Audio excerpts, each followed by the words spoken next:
Hello learners, please pay attention about the grammar। तो आज grammar के अंतर्गत जो टॉपिक है वो है आर्टिकल।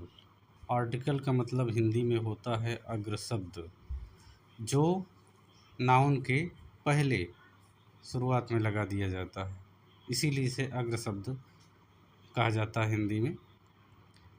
तो ये किसी नाउन के पहले एडजेक्टिव की तरह आता है, क्योंकि ये एडजेक्टिव से ही लिया गया है।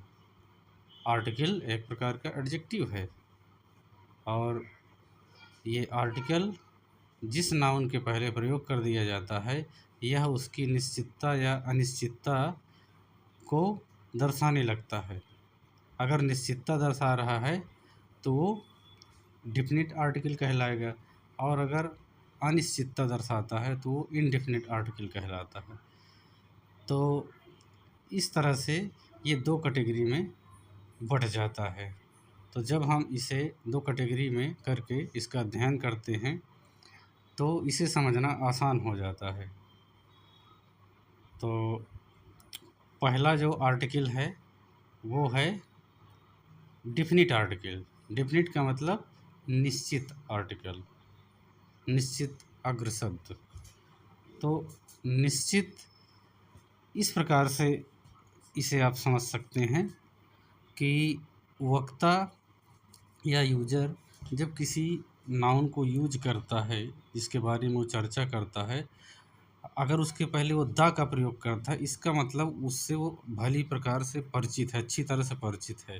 जैसे कह दिया जाए द बर्ड्स फ्लाई, इसका जो हिंदी अर्थ निकलेगा वो निकलेगा कि चिड़िया उड़ती है। मतलब वो जो चिड़िया उड़ती है वो एकदम परिचित और निश्चित है, वो वक्ता उसे अच्छी तरह से जानता है, उस चिड़िया से वो पूर्व परिचित है, इसीलिए उसने द का प्रयोग किया। इसीलिए उसका अर्थ ये निकलेगा कि चिड़िया उड़ती है। और अगर हम आर्टिकल हटा दें, कह दें कि बर्ड्स फ्लाई, तो इसका मतलब चिड़िया उड़ा करती हैं। मतलब कि ये तो आदत है, ये तो एक कॉमन बात है कि ये तो उड़ती ही रहती हैं, उनका काम ही है उड़ना, है ना। तो इसमें जो है चिड़िया, कोई भी चिड़िया हो सकती है, ये आदतन है। तो इस प्रकार से यहाँ पर उस चिड़िया की निश्चितता क्लियर नहीं है, वक्ता उसे नहीं जानता, द हटा दिया गया है। या हम ये भी कह सकते हैं ए बर्ड फ्लाइज, ऐसे कह देते हैं तो भी चिड़िया अनिश्चित हो गई। तो इस प्रकार से नाउन के पहले इस आर्टिकल का बहुत महत्व है, निश्चित और अनिश्चित का, डिफिनिट और इनडेफिनिट का। इससे नाउन की निश्चितता अनिश्चितता एकदम क्लियर हो जाती है। तो अब ये बात क्लियर हो गई कि जिससे वक्ता जिस नाउन से एकदम से क्लियर है, पूर्व परिचित है, तो उसके पहले वो द का प्रयोग करेगा, मतलब कि निश्चित आर्टिकल, डिफिनिट आर्टिकल। और जिस नाउन से वह परिचित से जानता ही नहीं है, तो उसके पहले वो प्रयोग करेगा इनडेफिनिट आर्टिकल। और ये इनडेफिनिट आर्टिकल के अंतर्गत दो शब्द आते हैं, ए और एन। अब ए का प्रयोग कहाँ करें, एन का प्रयोग कहाँ करें?